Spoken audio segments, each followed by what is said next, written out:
ایک بادشاہ کی 7 بیٹیاں تھیں اور وہ 7 بیٹیاں اس بادشاہ کی تھیں، تو بادشاہ نے اپنی ایک لڑکی کو جنگل میں مرنے کے لیے چھوڑ دیا، لیکن وہ اللہ تبارک و تعالی پر اتنا ایمان رکھتی تھی کہ رب نے اسے اپنے فضل و کرم سے بچا لیا۔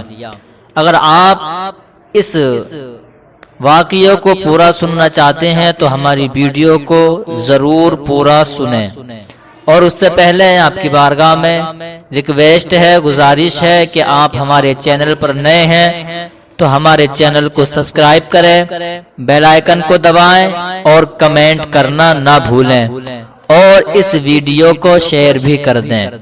تو ایک بادشاہ تھا اور اس کی 7 بیٹیاں تھیں، اور ایک دن وہ اپنی 7 بیٹیوں کو بلاتا ہے۔ بلانے کے بعد وہ اپنی بڑی بیٹی سے پوچھتا ہے کہ بتا تو کس کا کھاتی ہے؟ تو وہ کہتی ہے میں تمہارا کھاتی ہوں، تمہاری بیٹی ہوں اور تمہارا ہی کھاتی ہوں۔ دوسری بیٹی سے پوچھا گیا، وہ بھی ویسے ہی کہتی ہے کہ میں تمہارا ہی کھاتی ہوں، تمہاری بیٹی ہوں، لیکن 6 بیٹیوں نے یہی جواب دیا۔ آخری لاسٹ والی بیٹی سے جب پوچھتا ہے تو کس کا کھاتی ہے؟ وہ بادشاہ اپنی لڑکی سے پوچھ رہا تھا تو وہ لڑکی کہنے لگی میں اپنے نصیب کا کھاتی ہوں۔ بس یہی بات اس کو بہت بری لگی اور کہا کہ اس لڑکی کو کسی بیابان جنگل میں چھوڑ کر آؤ اور دیکھتے ہیں یہ اپنے نصیب کا کیسے کھاتی ہے۔ اب ایک ضعیف بزرگ آدمی کو بادشاہ اپنی لڑکی کو سونپتا ہے اور کہتا ہے اس کو بیابان جنگل میں چھوڑ کر آ جاؤ، اور اس نے کہا ہے کہ میں اپنے نصیب کا کھاتی ہوں، دیکھتا ہوں یہ کیسے اپنے نصیب کا کھاتی ہے اور کیسے بچتی ہے۔ اس کو جنگل میں چھوڑ کر آؤ، درندے آئیں گے اس کو پھاڑ کر کھا جائیں گے، یہ بھوکی پیاسی مر جائے گی۔ اور جب وہ بادشاہ اپنی اس بیٹی کو جنگل میں چھوڑنے کے لیے کہتا ہے تو وہ بزرگ اس کو لے کر چلے جاتے ہیں اور بیابان جنگل کی طرف لے کر چلے تو وہ کہتے ہیں بیٹی کروں کیا، میں مجبور ہوں، تیرا باپ بادشاہ ہے اور میں ملازم ہوں، اس کا حکم ماننا پڑے گا ورنہ وہ مجھے سولی پہ لٹکا دے گا، اس لیے میں تیرے باپ کا حکم مان کر تجھے لے کر جا رہا ہوں۔ اگر تیرے باپ کا حکم نہیں مانوں گا تو تیرا باپ مجھ کو سولی پہ لٹکا دے گا۔ اس کو بیابان جنگل میں چھوڑ کر آ جاتا ہے۔ جب آتا ہے اور اب وہ لڑکی کچھ ٹائم کے بعد ادھر ادھر گھومنے لگی، اس کو بھوک لگنے لگی، بھوک کی شدت زیادہ بڑھی تو وہ جنگل میں گھوم رہی تھی، دیکھ رہی تھی کوئی درخت ایسا مل جائے جس پر پھل ہو، میں اسے توڑ کر کھا لوں تاکہ میری بھوک ختم ہو جائے۔ جینے کے لیے کھانے کا بہت ضروری ہے، لیکن ادھر ادھر گھوم رہی تھی جنگل کے اندر، اچانک ایک طرف سے کرانے کی آواز آ رہی تھی، جیسے کسی انسان کا ہنکارا نکل رہا ہو۔ اب یہ آواز سن کر اس طرف کو چلتی ہے تو دیکھتی کیا ہے، ایک جھونپڑی ہے، اس جھونپڑی میں ایک ضعیف بزرگ لیٹے ہوئے ہیں۔ دیکھا تو ان کو بخار بہت شدت کا تھا، گھڑے میں پانی رکھا ہوا تھا، اس لڑکی نے گھڑے سے پانی نکالا اور پانی پلایا۔ اس جھونپڑی کے اندر جو ضعیف انسان تھا، جو بزرگ آدمی تھے، ان کو پانی پلایا تو کچھ ہوش آتا ہے اور پوچھتا ہے بیٹی تو کیسے آئی؟ کہا کہ یہ معاملہ میرے ساتھ ہوا اور میرے باپ نے مجھے جنگل میں چھوڑ دیا ہے۔ تو کہا بیٹی کوئی بات نہیں ہے، میں تمہارے باپ جیسا ہوں، مجھ کو اپنا باپ سمجھو، اور جب تک میری طبیعت ٹھیک نہیں ہوتی تم بھی روٹی بنا کر کھانا اور میرے لیے بھی بنا کر دینا۔ اب یہ کام چلتا رہا اور کہتا ہے جب تک میں ٹھیک نہ ہو جاؤں تم میری خدمت کرتے رہو، اور میں ٹھیک ہو جاؤں گا تو میرا کام یہ ہے کہ میں جنگل سے لکڑیاں کاٹتا ہوں اور شہر میں بیچ کر آتا ہوں، اس سے جو پیسے کمتے ہیں میں اس سے اپنے کھانے پینے کا سامان خرید کر لے کر آ جاتا ہوں، اور جب تک تم رہو گی میں ٹھیک ہو جاؤں گا، اس کے بعد لکڑیاں کاٹوں گا اور جنگل سے بستی کی طرف روانہ ہو جاؤں گا، اور وہاں سے لکڑیاں بیچ کر کچھ کھانے پینے کا سامان لے کر آتا رہوں گا۔ کچھ دن کے بعد وہ ضعیف آدمی جو بزرگ تھے وہ ٹھیک ہو جاتے ہیں، ہونے کے بعد اب وہ بستی کی طرف جاتے ہیں اور کہتے ہیں بیٹی میں بستی کی طرف جا رہا ہوں لکڑیاں لے کر، اور وہیں پر ایک بکری بندھی ہوئی تھی جس کا دودھ بھی پیا کرتے تھے۔ کہا جب تک میں نہ لوٹ کر آؤں میرا انتظار کرنا اور میں جلد ہی لوٹ کر آ جاؤں گا۔ اب وہ جو لڑکی تھی اس بکری کا دودھ دوہتی اور دونوں آدھے حصے میں بانٹنے کے بعد پی لیا کرتے تھے، لیکن جب وہ بزرگ آدمی بستی کی طرف چلے گئے تو دودھ زیادہ تھا، اس سے پیا نہیں جاتا تھا۔ اب وہ دودھ دوہتی ہے اور آدھا پی لیتی ہے، آدھا کسی درخت کے نیچے رکھ دیتی ہے تاکہ کوئی جانور آئے اس دودھ کو نوش فرما لے، یعنی پی لے۔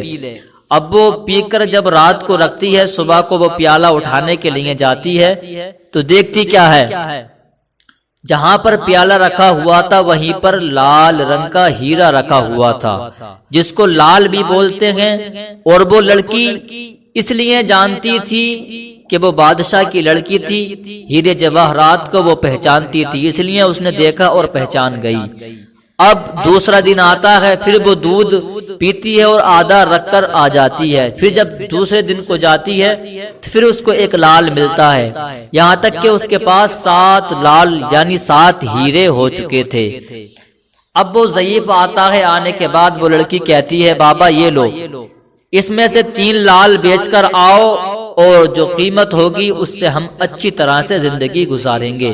اب وہ لال بیچ کر آتا ہے، وہ قیمتی تھے، بہت زیادہ مہنگے بکے، بکنے کے بعد اب سے پہلے وہ بیابان جنگل تھا، لیکن جب وہ لال بیچ کر آتا ہے ایک عظیم الشان محل بنواتی ہے، اس محل میں ہر طرح کی چیز موجود، یعنی منگواتی ہے، گھوڑے اور سواری کے لیے ہر چیز منگوا لیتی ہے، پیسہ بہت تھا، عظیم الشان محل بنوایا اور سواری کے لیے سب چیز وہاں اس نے موجود کر لی۔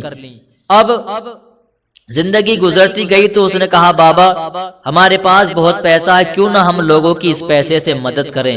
کہا بیٹی جیسے تمہاری مرضی ہو، تمہارے ذہن میں کوئی کام ہو تو بتاؤ۔ کہا ٹھیک ہے، وہ اپنے پیسے سے وہاں پر کاروبار ڈالتی ہے، کاروبار لکڑی کا ڈالتی ہے اور سارے شہر میں اعلان کر دیتی ہے کہ جس کسی کو مزدوری کرنی ہو تو وہ میرے یہاں آ جائے، اس کو مزدوری بھی ٹھیک ٹھاک دی جائے گی۔ اب لوگ آتے گئے اور وہاں پر مزدوری کرتے گئے، لکڑی کا کام چلتا چلا گیا اور اس کی اچھی خاصی فیکٹری ہو جاتی ہے۔ فیکٹری ہونے کے بعد لوگ وہاں پر مزدوری کرتے اور مزدوری کے ساتھ ساتھ وہ لوگوں کے ساتھ اچھا برتاؤ بھی کرتی تھی۔ اب اس کی اسی اچھائی سے پورے ملک میں اس کی عزت، اور یہ جو مزدوروں کو عزت دیتی تھی اس سے پورے ملک میں اس کی عزت اور بھی زیادہ ہو گئی، یہاں تک کہ اس ملک کا جو بادشاہ اس کا باپ تھا وہاں تک بھی خبر پہنچ جاتی ہے۔ وہ کہتا ہے ہم اس لڑکی سے ضرور ملیں گے، لیکن اس کو کیا پتا تھا وہ لڑکی جو میری ہی لڑکی ہے۔ اب وہ کہتی ہے ٹھیک ہے، لڑکی سمجھ جاتی ہے بادشاہ وہی ہے جو میرا باپ ہے، کہتی ہے کہ میں مل تو لوں گی، لیکن اس بادشاہ سے کہنا کہ وہ اپنی 6 بیٹی کو بھی ساتھ لے کر کے آئے، اس کے بعد میں اس سے ملوں گی۔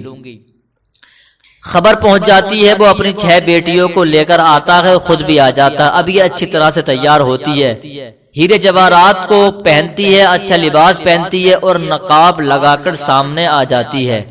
بادشاہ کہتا ہے بیٹی تم میری بیٹی ہی لگتی ہو اور بیٹیوں کی عمر کی ہو، مجھے اپنا باپ ہی سمجھو، یہ چہرے پہ نقاب کس لیے ہیں؟ کہا نقاب تو میں ہٹا ہی دوں گی، اور بتائیے آپ کس لیے آئے ہو؟ کہا تم بہت رحم دلی ہو اور لوگوں کی مدد کرتی ہو، ہم اس لیے آئے ہیں۔ ہاں کہا ٹھیک ہے۔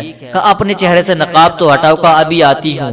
اب وہ جاتی ہے، جو لباس پہن کر اس کے باپ نے گھر سے نکالا تھا، پھٹا پرانا لباس پہن کر اس کے سامنے آ جاتی ہے۔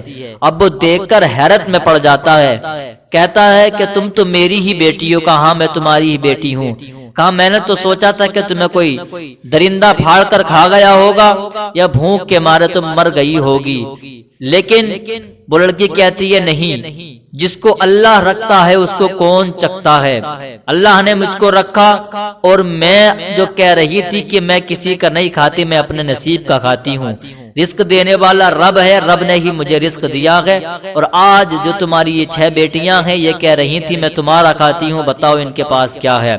رب نے مجھے اتنی نعمتوں سے نوازا ہے۔ اور کہتا ہے بادشاہ کہ چلو تم میرے ساتھ گھر چلو، اور میں اب تمہاری بات کو سمجھ گیا ہوں، جان گیا ہوں کہ دینے والا اللہ ہی ہوتا ہے، اور بس انسان تو ایک ذریعہ ہوتا ہے۔ کہاں میں نہیں جا سکتی، اس لیے کہ میرے نیچے جو لوگ سینکڑوں کام کرتے ہیں، جس کے گھر کا چولہا میری وجہ سے چلتا ہے، اگر میں تمہارے ساتھ جاؤں گی تو وہ بھوکے پیاسے مر جائیں گے۔ اور میں نے فیکٹری کھولی ہے، اس سے لوگوں کی مدد ہوتی ہے، جو غریب لوگ یہاں کام کرتے ہیں ان کو مزدوری دیتی ہوں، پتہ نہ کتنے لوگ جو غریب ہیں ان کے گھر کا چولہا میری وجہ سے چلتا ہے، میں تمہارے ساتھ نہیں جا سکتی۔ اور کہتی ہے کہ اس میری نصیحت پہ آپ عمل کرو کہ کوئی نہیں دیتا، دینے والا اللہ ہوتا ہے، صرف ذریعہ انسان کا ہوتا ہے۔ اور آج لوگ جو ایک دوسرے سے مانگتے ہیں اور کہتے ہیں ایک دوسرے کے دروازے پر، تو انہیں بھی ایک نصیحت سیکھنی چاہیے کہ دینے والا صرف اللہ ہی ہوتا ہے، کوئی اور نہیں ہوتا۔ بہرحال آپ ویڈیو کو سننے کے بعد سمجھ ہی گئے ہوگے، اگر ہماری ویڈیو اچھی لگی ہو تو اس کو شیئر ضرور کر دیں۔